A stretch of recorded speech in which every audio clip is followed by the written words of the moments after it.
Hello, everyone. I'm Kamraun. And I'm Billy. Welcome to the HorseFrog podcast, home of your two favorite professional digressors. Today, we will be discussing Book 2, Chapter 10 of Deadhouse Gates, a novel in the Malazan Book of the Fallen. This is part 2 of our coverage of this chapter. This podcast series is intended to be a companion to reading or listening to the books set in the Malazan universe. It's not a book review, and it's most definitely not intended to be a replacement to reading the books.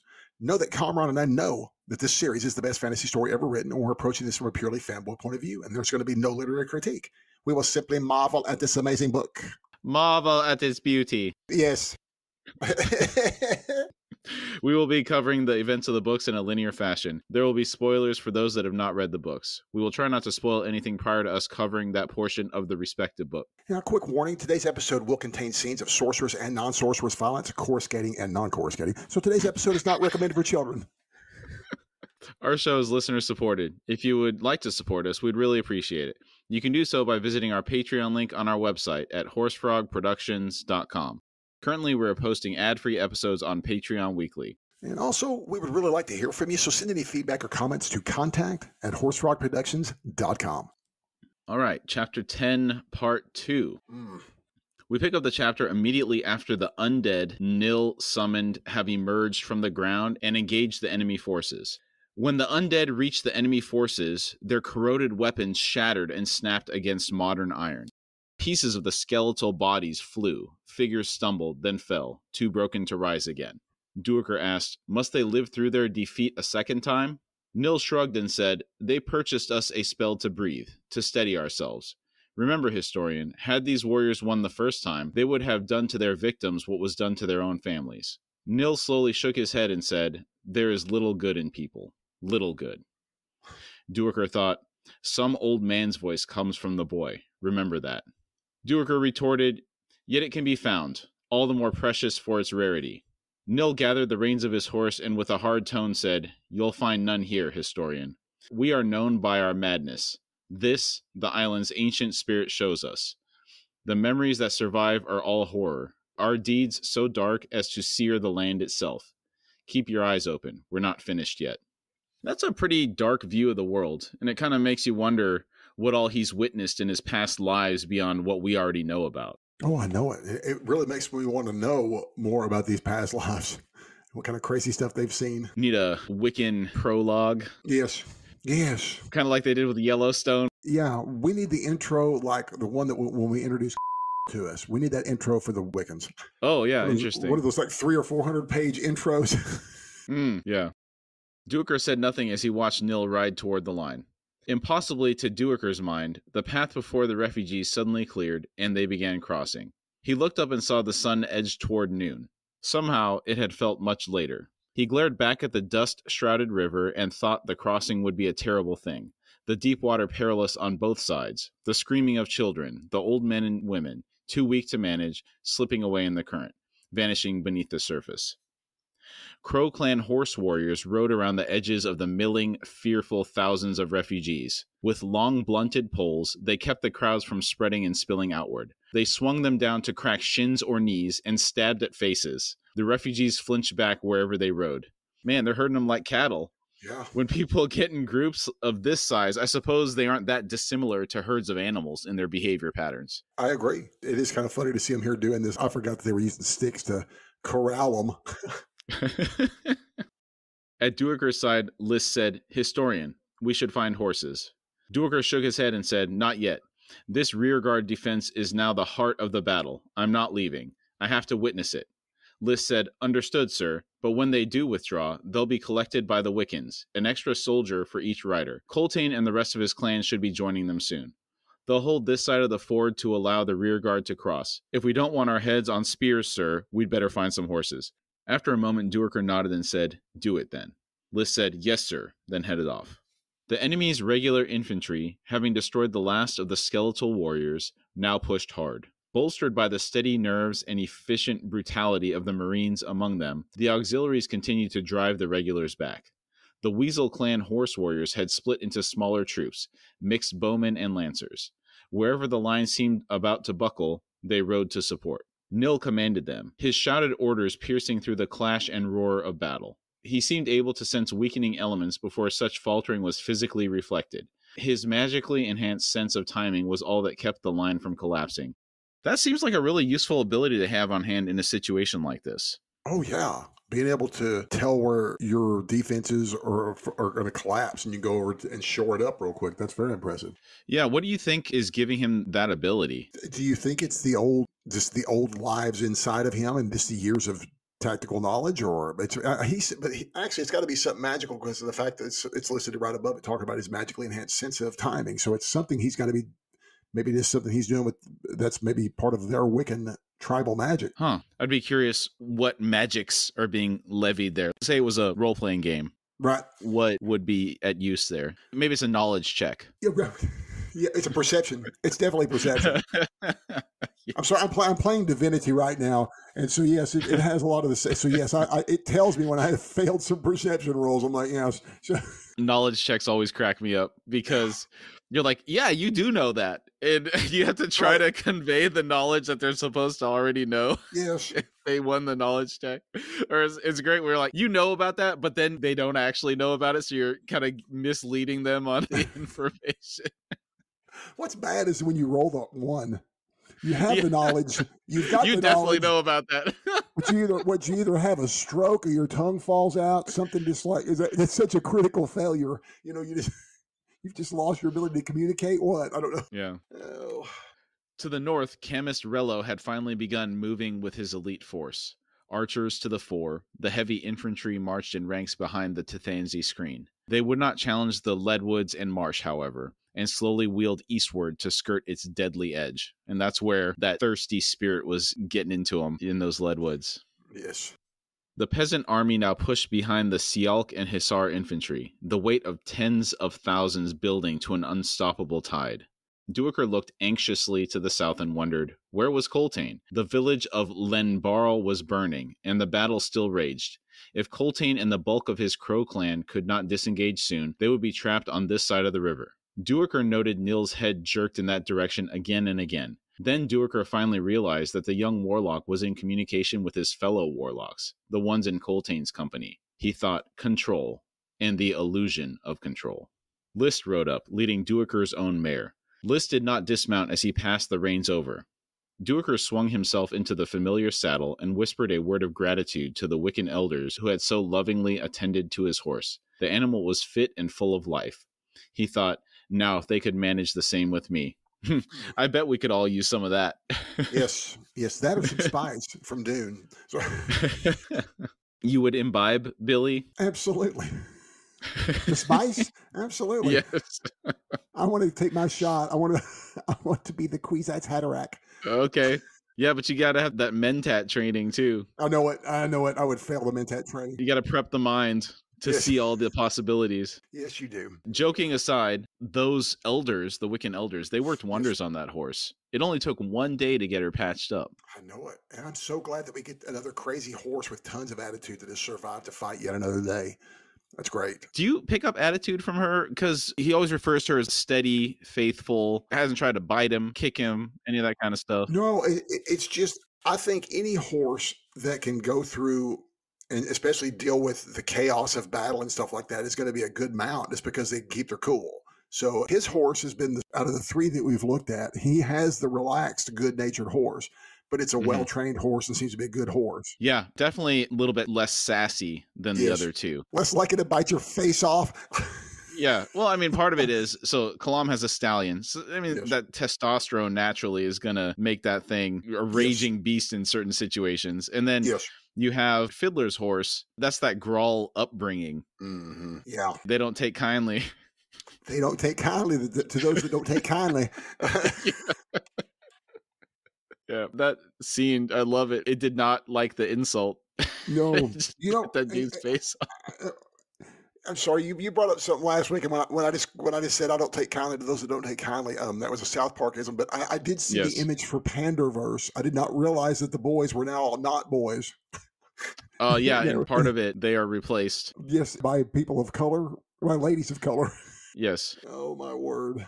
Yeah, it looks good. I can't wait to watch that, dude. Yeah, that part of the universe where everybody's replaced, it's only female characters. Okay. There's no men in it.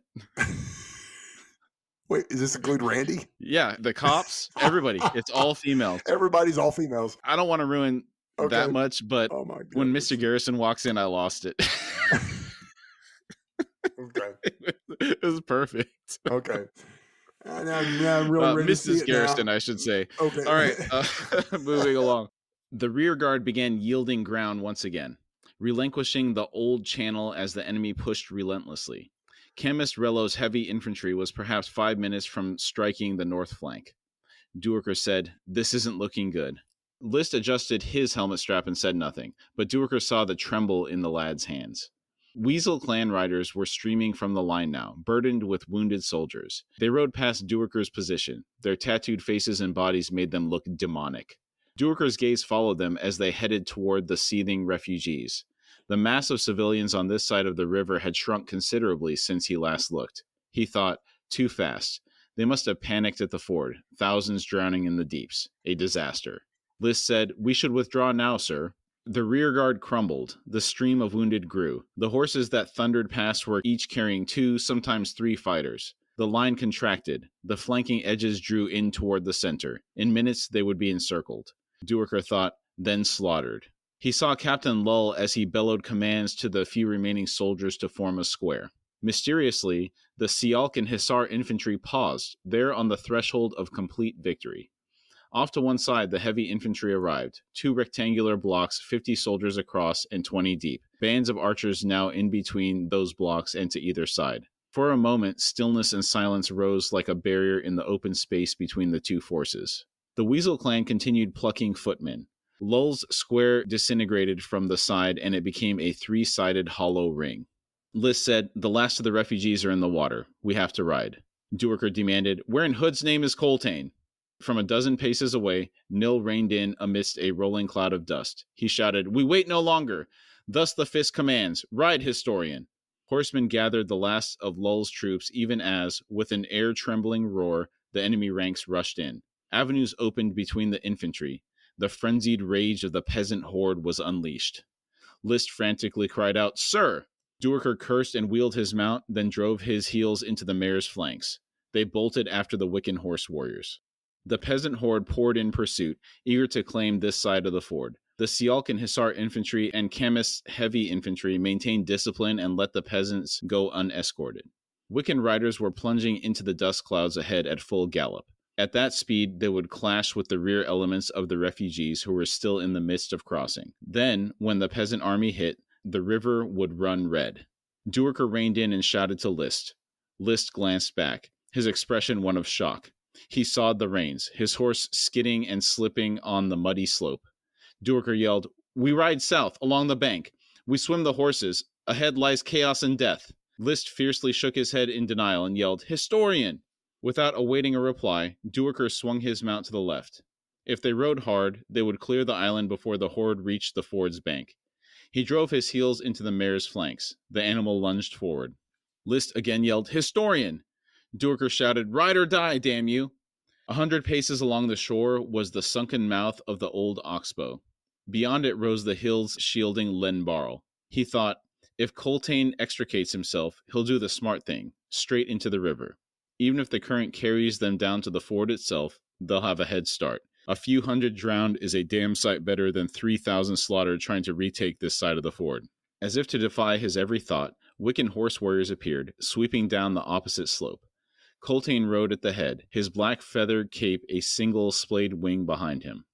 Lancers were lowered, flanking bowmen knocked arrows on the fly. The charge was coming directly for Duerker, who, half disbelieving, dragged the mare around into a staggering about-face. Duerker said, "Oh, Hood, might as well join this doomed charge." He saw List doing the same, the lad's face white as death beneath his dusty helm. Poor List is being dragged along by Duerker, who, by all accounts, is as crazy as the Wiccans. I feel bad for poor List, who's been drug into this. But at the same time, it's this is what happens when you fight. But yeah, Duerker is most assuredly just as crazy as the Wiccans. He wants to witness everything so he can write it down. Right. He feels that sense of responsibility that he has to witness everything. Very much so. Coltane and his riders would strike the peasant army's flank like a knife blade plunging into the side of a whale. He thought, and about as effective. Suicide. Even if we make the ford, we'll flounder. Horses will fall, men will drown, and the peasants will descend to reap slaughter. Still, they rode on. Moments before contact, Duiker saw Weasel Clan horse warriors reappear from the dust cloud. He thought counterattack. More madness. I had a couple of thoughts here. What else have we seen charge into the side of a whale to great efficacy? I'm assuming you're referring to the boys, right? Yes. That's what I thought you were. Yeah. It was funny. I was trying to think about that all this time. Then I'm like, oh my gosh, I know what he's talking about. That's exactly what he's talking about. It's the boys. It just dawned on me. I mean, realistically, you haven't seen anything pierce the side of a whale like that in that episode of The Boys. That poor whale. No, I have not. No, I have not. And there was that legendary follow-up scene where they're inside the whale covered in gore. Yeah. Chilling. Hilarious. Joking aside, the Weasel Clan just retreated from the front line, then timed this charge to coincide with the charge that Coltane is leading. That's pretty impressive. Yes. What a magnificent group of warriors these Wiccans must be to see. To see these guys in combat would be something if they were real, you know? These guys are awesome. It's got to be that warlock communication that they're leveraging. Yeah. It's like wireless radio signals. It is. It's exactly what it is. They have the cellular communication. The enemy does not. They're able to take advantage of that. Even though they're outnumbered and being chased, they're able to take advantage of this. Right. Crow riders swept to either side of Duiker, the momentum of their charge at its peak. Duiker turned his head at Coltane's fierce, joyous shout. Arrows whizzed past. The flank of the peasant army contracted, then flinched back. When the Wiccans struck, it was into a solidly packed mass of humanity. Yet, at the last moment, the Crow Clan riders wheeled toward the river and rode alongside the flank. Duiker thought, not a knife plunge, a saber slash. That would have been pretty nasty if they had charged into them, given how densely they're packed. Yeah, I think it would, in all honesty, it's like, yeah, they would do some damage at first, but they would get overpowered and pulled down, I think. Yeah, I agree. Running into a mob this thick. You could probably get maybe 10 feet, 15 feet in, but then they're packed that tightly, you lose your momentum, and then they just swarm over you. Yeah, and pull you apart. Mm-hmm. Peasants died. Others fell in their frantic retreat and were trampled by the frenzied horses. The entire flank bloomed red as the savage Wiccan blades traveled its length. The peasants holding the ford's landing crumpled beneath the Weasel Clan's counterattack. Then the lead riders of the Crow Clan struck the north edge. The peasant line seemed to melt away before Duiker's eyes. He now rode with the Crow Clan, horse shoulders hammering his legs to either side. Blood rained from raised weapons, spattering his face and hands. Ahead, the Weasel Clan's riders parted, covering their kin's wild charge straight into the clouds of dust. He thought, now the mayhem truly begins. For all the glory of Coltane's charge, ahead lay the river. Wounded soldiers, refugees, and Hood knew what else. Duiker snatched what he felt would be his last breath a moment before plunging into the sunlit dust.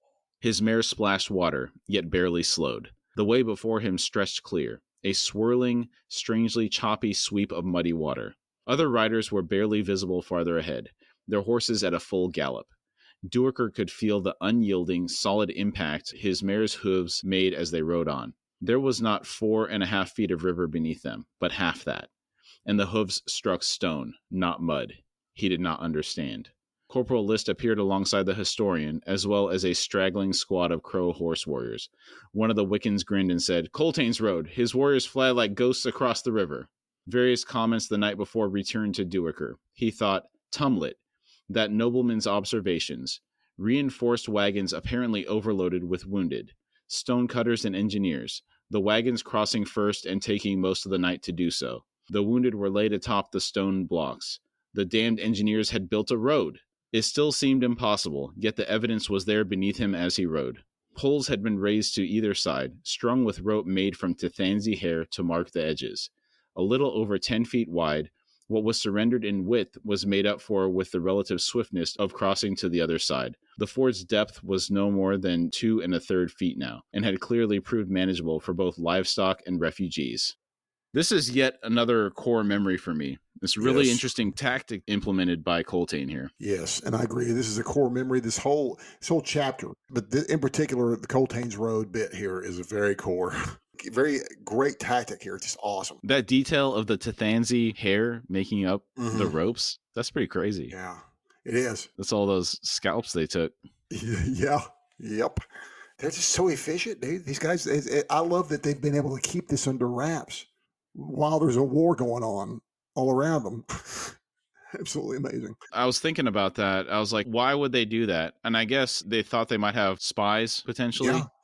Yeah, you could easily have spies creep into the refugee train and make your way into a camp and figure out, here's some stuff and go back out and tell the people what's going on. At least I would think so. Right. The dust thinned ahead, and Duiker realized they were approaching the river's west side. The thunder of sorcery reached him. He thought, this battle's far from over. We've temporarily outrun one army, only to charge headlong into another. All this just to get crushed between two rocks? They reached the shallows and a moment later rode upslope 20 strides, then emerged from the last drifting shrouds of dust. Duiker shouted in alarm. He and his companions frantically sawed their reins. Directly in front of them was a squad of soldiers, engineers, who had been running at full speed toward the ford's landing. The sappers now scattered with foul curses, ducking and dodging around the stumbling, skidding horses. One, a solid mountainous man with a sun-burnished, smooth-shaven, flat face, flung his battered helm off, revealing a bald pate, and threw the iron skullcap at the nearest Wiccan rider, missing the warrior's head by scant inches. He yelled, "Clear out, you fly-blown piles of gizzards! We've got work to do!" Another growled, "Yeah, go fight or something. We got a plug to pull," as he limped in circles after a hoof had landed full on a foot. Man, love the sappers. Dude.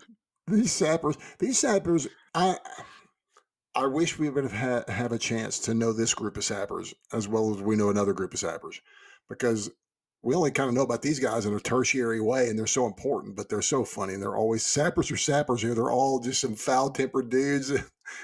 I love that, dude. I love it about them. Mm-hmm. The poor guys, they're digging the latrine trenches. They're digging the embankments that are protecting people. They're doing all this hard work.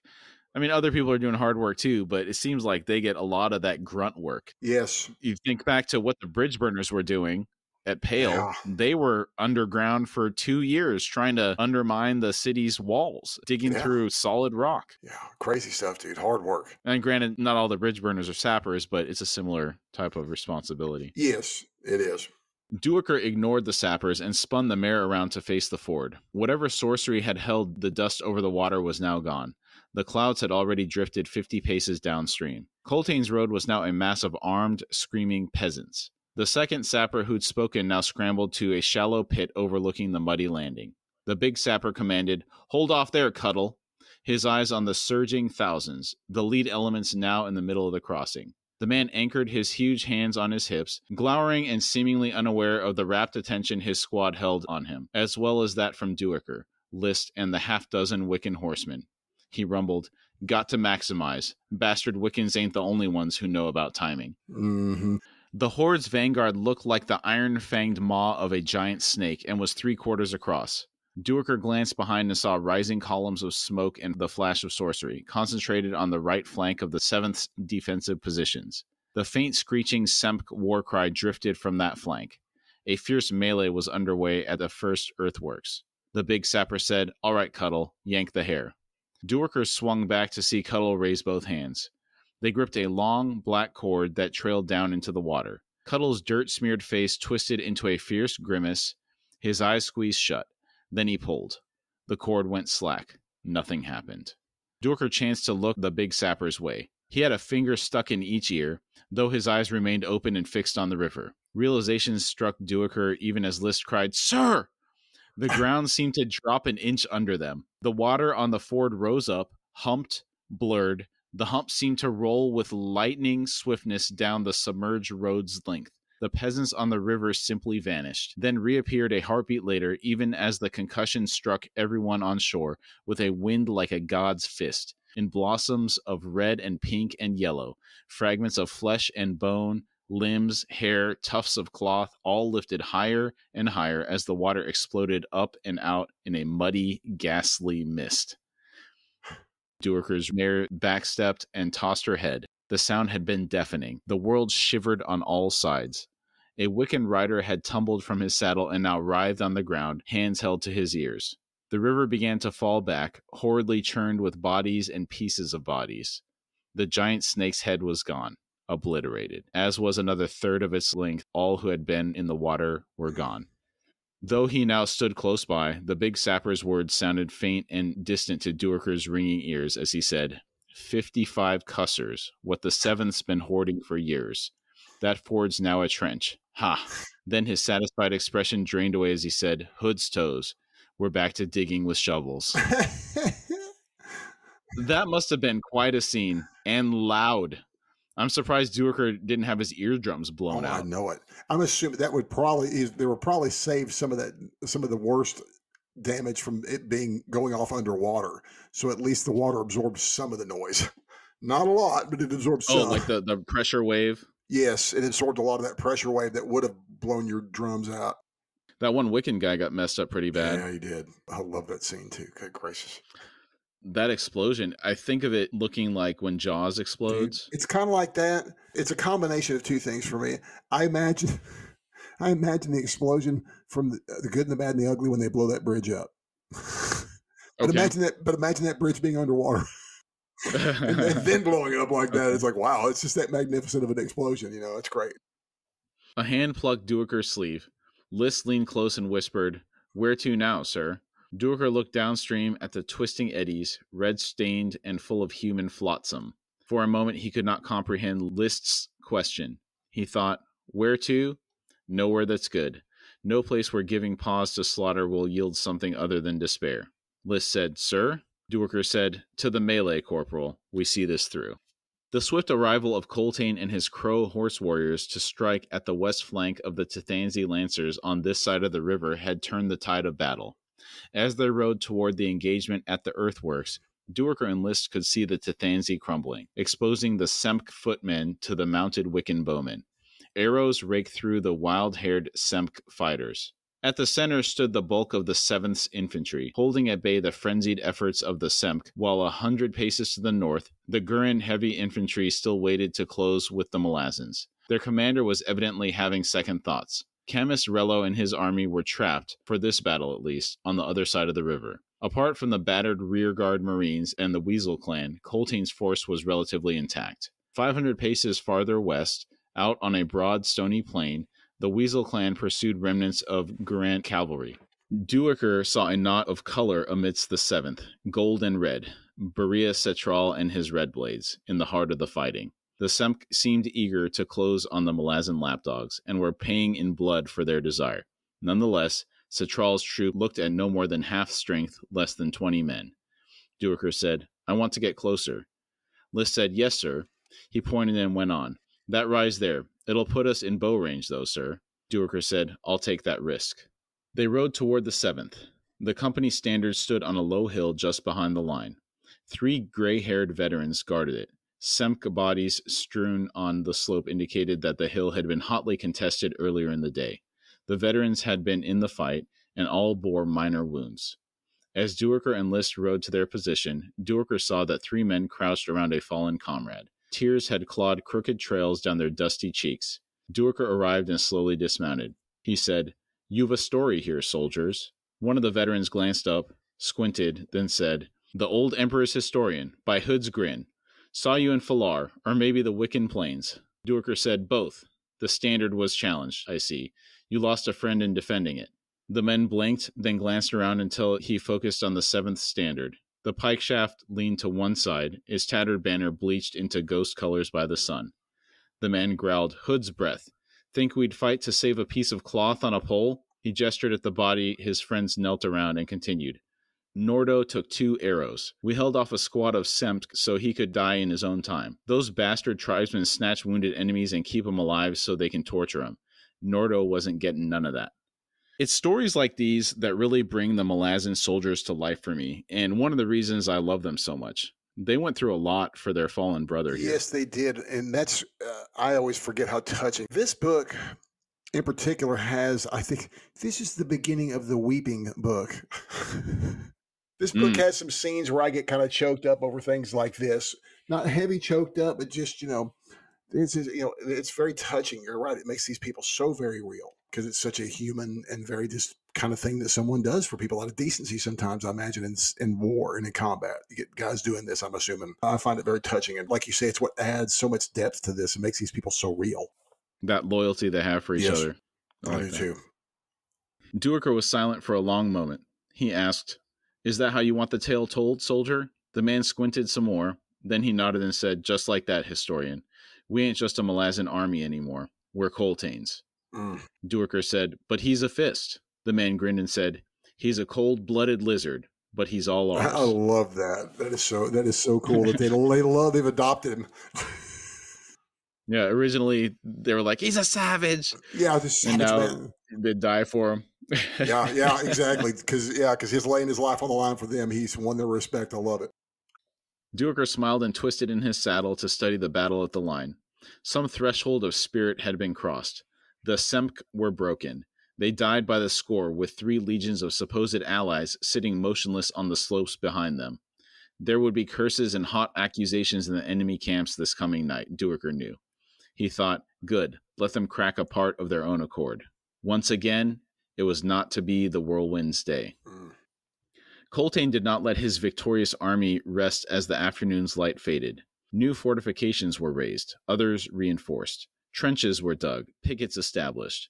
The refugees were led out onto the stony plain west of the ford, their tents arranged in blocks with wide avenues in between. Wagons loaded with wounded soldiers were moved into those avenues, and the cutters and healers set to work. The livestock were driven south to the grassy slopes of the Barl Hills, a weathered, humped range of bleached rock and twisted jackpine. Drovers supported by riders of the foolish dog clan guarded the herds.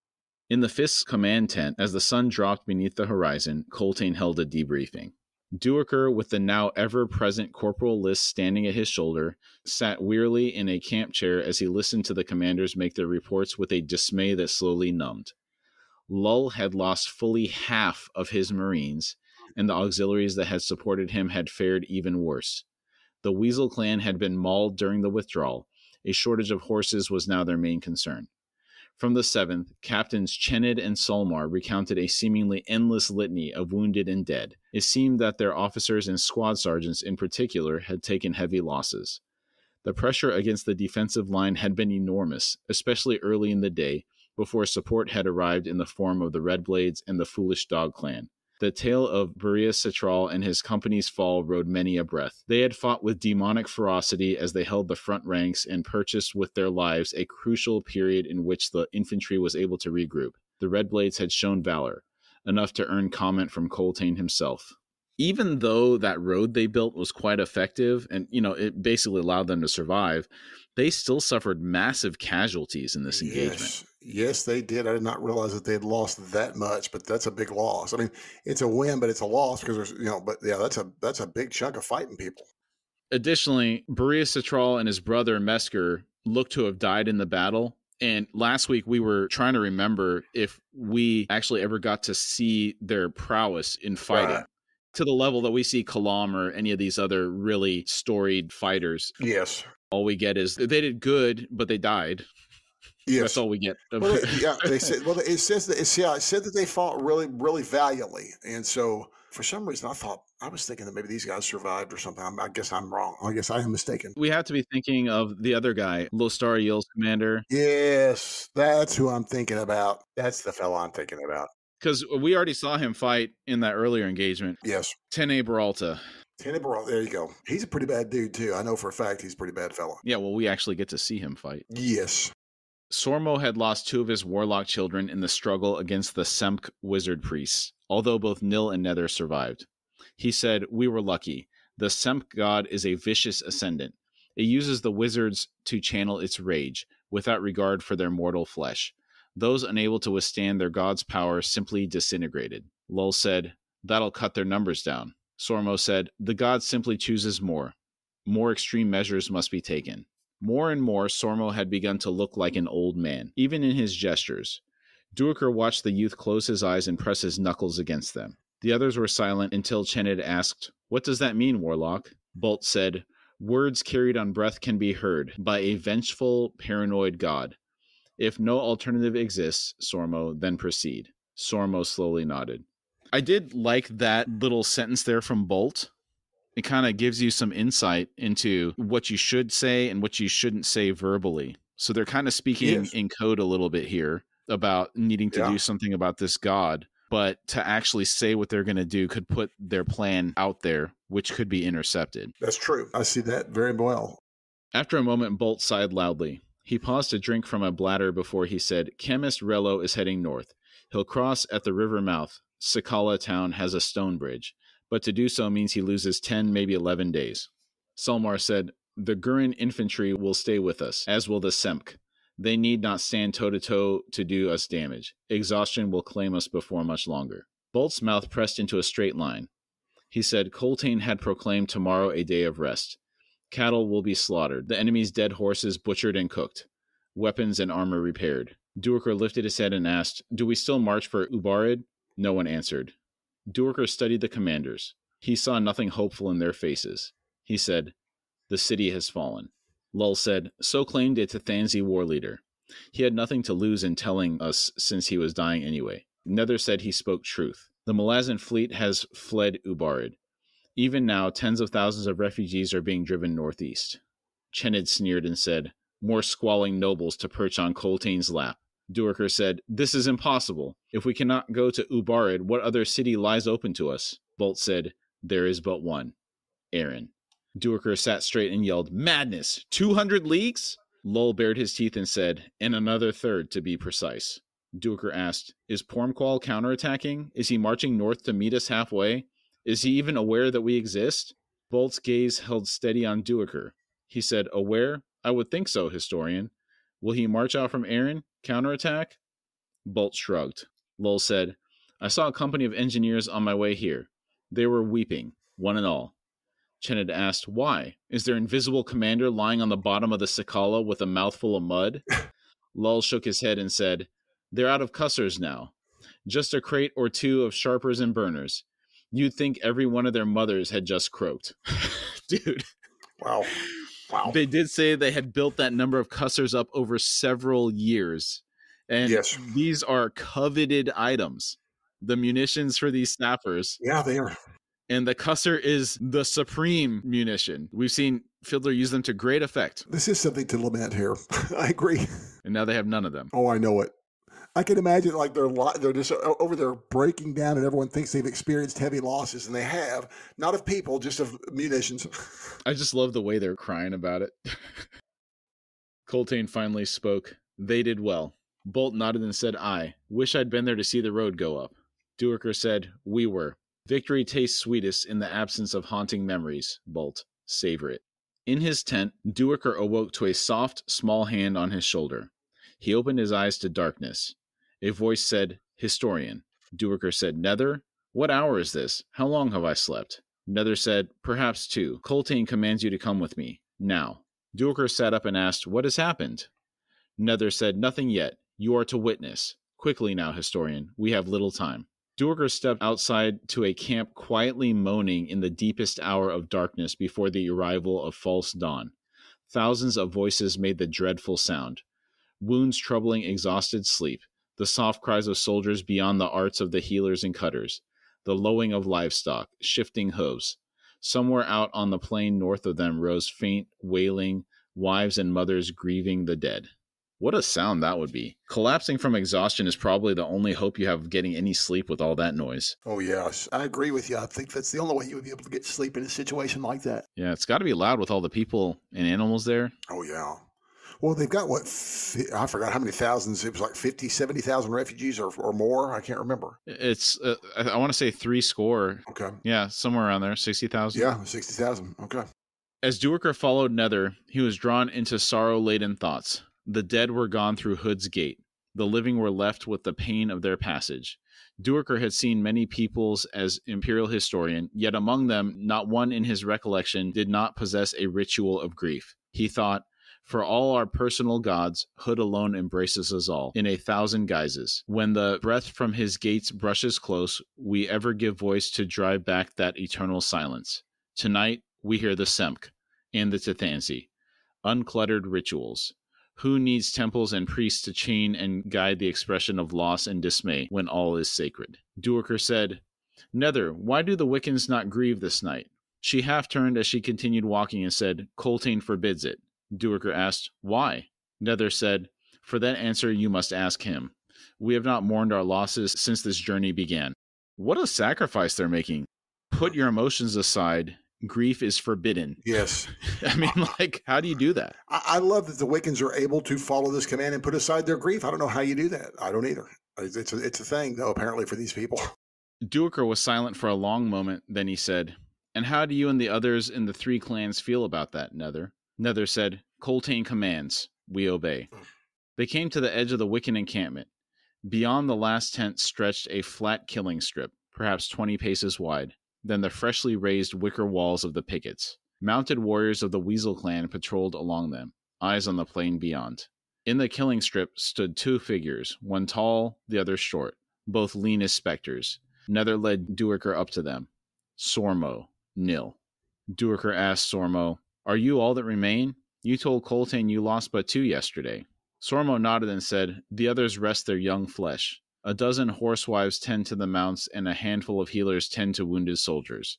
We 3 are the strongest, thus we are here." Sormo stepped forward. He spoke with a tone that asked for something more than Duiker could give. He said, "Duiker, whose eyes met mine across the whirlwind ghosts in the traitor camp, listen to my words. You will hear the fear, every solemn chime. You are no stranger to that dark chorus. Know, then, that this night I had doubts." Duiker quietly said, "Warlock, what is happening here?" Nether stepped forward to take position on Sormo's right, turning so that all 3 now faced Duiker. In answer, Sormo raised his hands. The scene shifted around them. Duiker saw moraines and scree slopes rising behind the 3 warlocks. The dark sky seemed to throb its blackness overhead.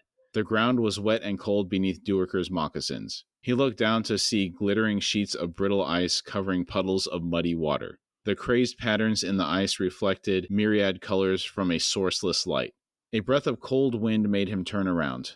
A guttural bark of surprise was loosed from his throat. Duiker stepped back, his being filling with horror. Rotten, blood-smeared ice formed a shattered cliff before him, the tumbled, jagged blocks at its foot less than 10 paces away. The cliff rose, sloping back until the streaked face vanished within mists. The ice was full of bodies, human-shaped figures, twisted and flesh-torn. Organs and entrails were spilled out at the base as if from a giant abattoir. Slowly melting chunks of blood-soaked ice created a lake from which the body parts jutted or rose in islands, humped and slick. Exposed flesh had begun to putrefy into misshapen, gelatinous mounds through which bones could faintly be seen. That sounds like a horrible scene to witness. Yeah, that sounds super nasty. Really nasty. The smell's got to be horrendous. Oh. And all that gore-infused ice. Yeah, It's gnarly. Sormo spoke behind him. "He is within it, but close." Duiker asked, "Who?" Sormo said, "The Semk god, an ascendant from long ago. Unable to challenge the sorcery, he was devoured with the others.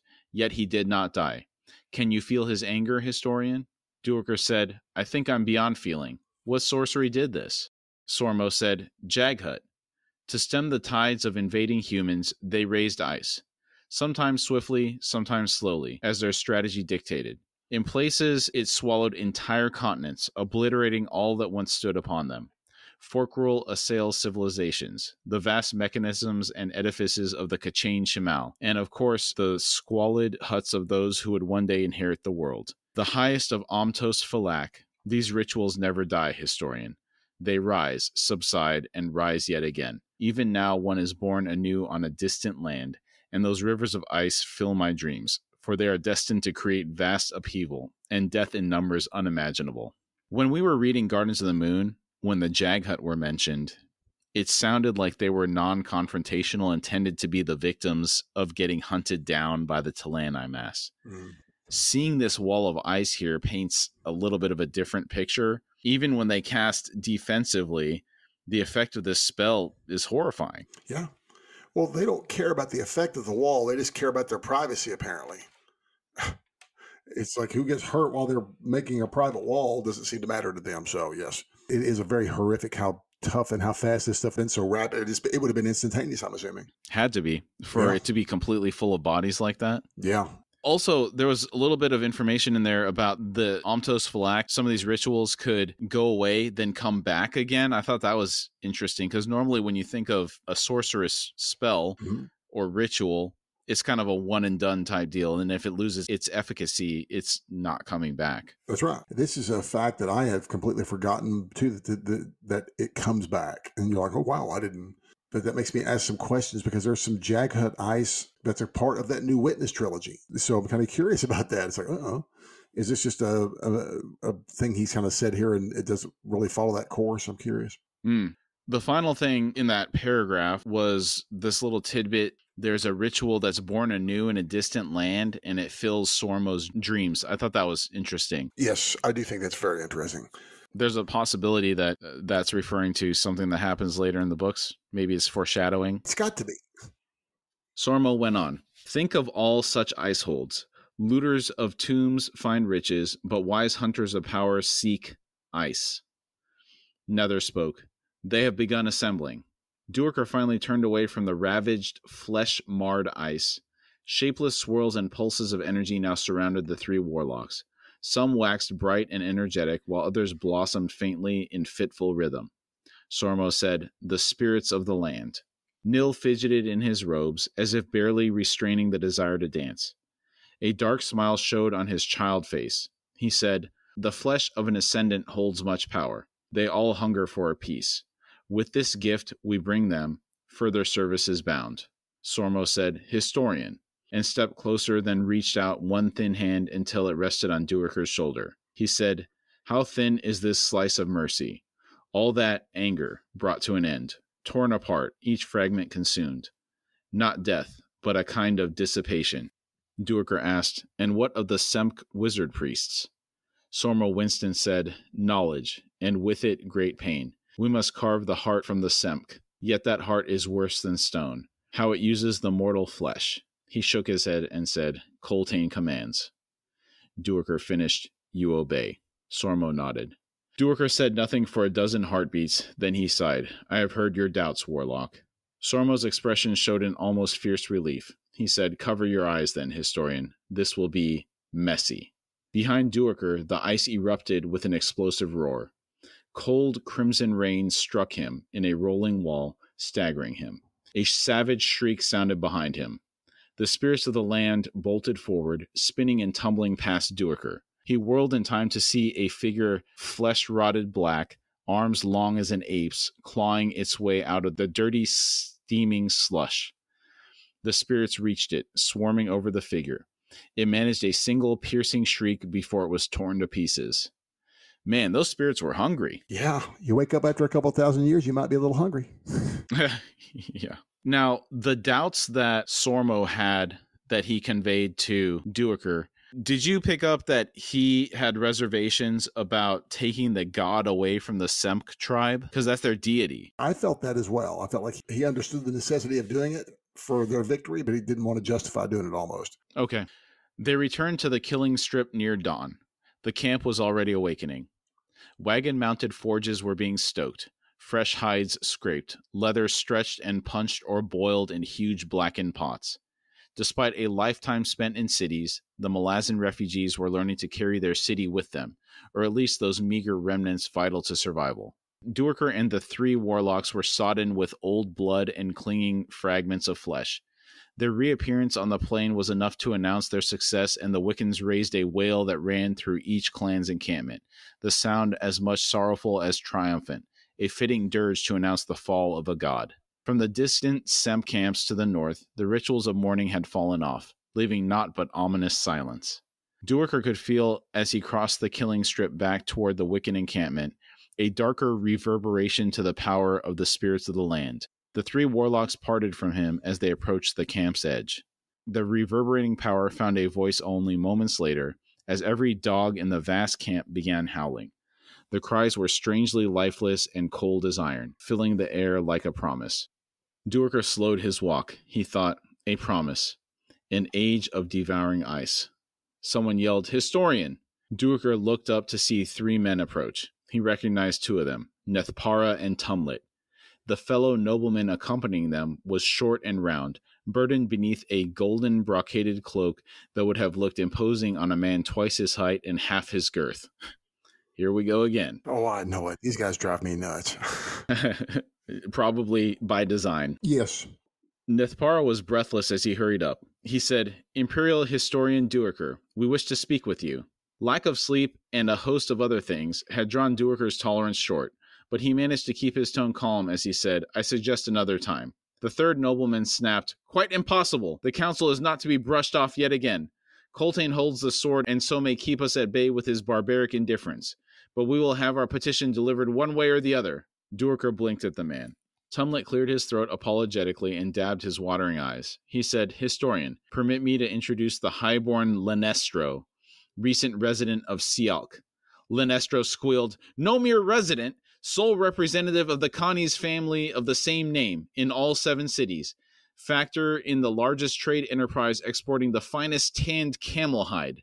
I am chief within the guild, granted the honor of first potency in Sialk. More than one fist has bowed before me, yet here I stand, reduced to demanding audience with a foul, bespattered scholar. In an exasperated tone, Tumlet said, Lenestro, please, you do your cause little good. You get more done with honey than vinegar, and this guy apparently has not learned that lesson. No, he hasn't had to. He's an aristocrat. Lenestro went on. Slapped across the face by a lard-smeared savage, the Empress should have spiked on a wall years ago. I warrant she will regret her mercy when news of this horror reaches her. Duiker quietly asked, Which horror would that be, Lenestro? The question made Lenestro gape and sputter. His face reddened. Nethpara elected to answer. Historian, Coltane conscripted our servants. It was not even a request. His wicked dog simply collected them. Indeed, when one of our honored colleagues protested, he was struck upon his person and knocked to the ground. Have our servants been returned? They have not. Are they even alive? What horrible suicide stand was left to them? We have no answers, Historian. Duiker asked, Your concern is for the welfare of your servants?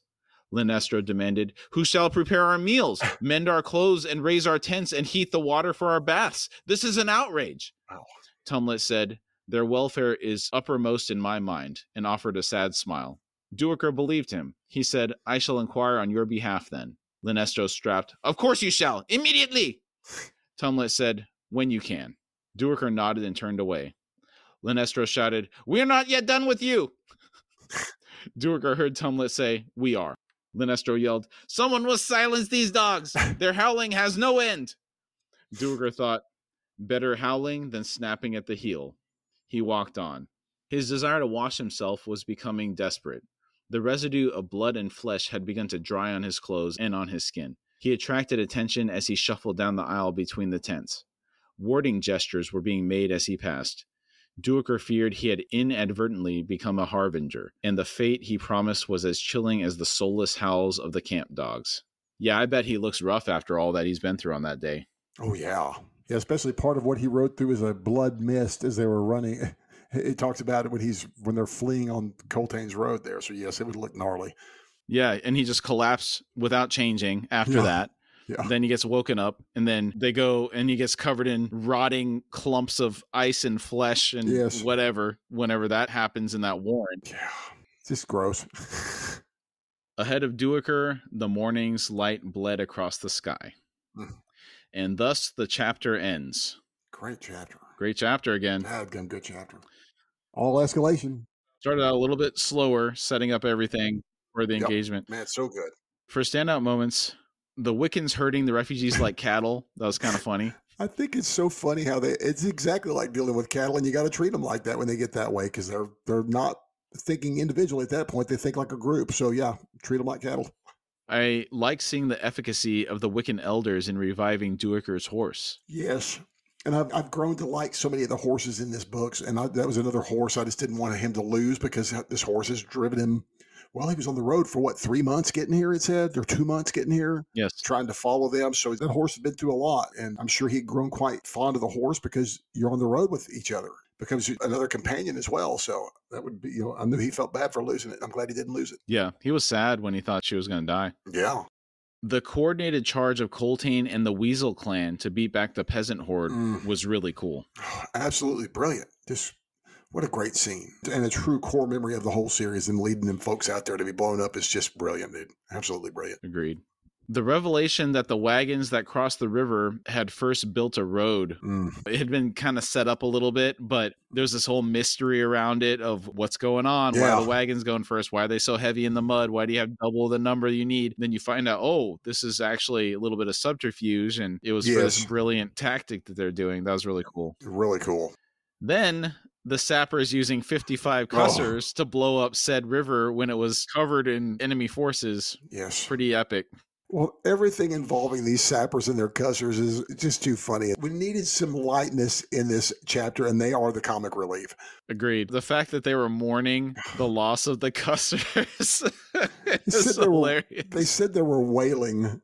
It's like there was guys were crying. I could just see them just like bent over, like losing a good friend, just crying into their over that loss. It's great. Great stuff. They were as sad about that as those guys that were sad about losing their friend with the standard. Exactly. I can argue that for the sapper, it could be a bigger loss than a friend to lose a cusser. Depending, yeah. Right.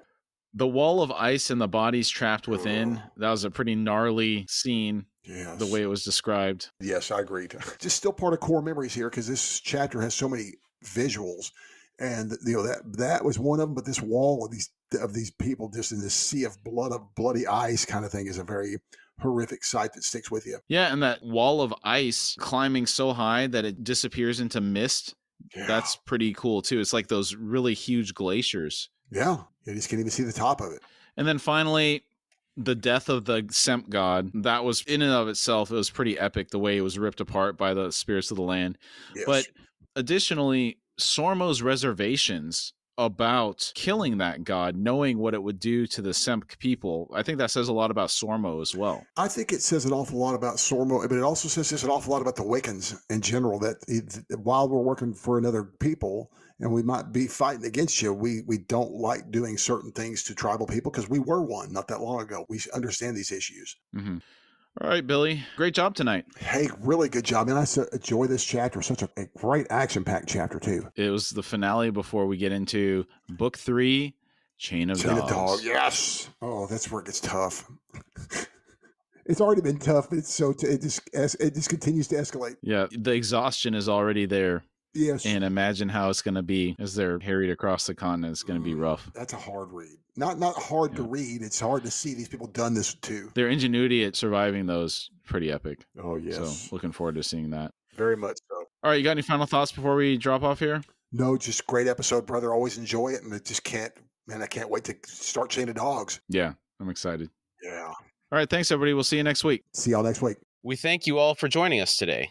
Again, we'd really like to thank you for taking the time to be with us, and we've had a really great time talking about the topic today. If you would like to support our show, you can find us at HorseFrogProductions.com, where you can find our Patreon link. Depending on the platform you're listening from, it may also be in the episode description. And if you'd like to contact us through email, it's at contact@horsefrogproductions.com.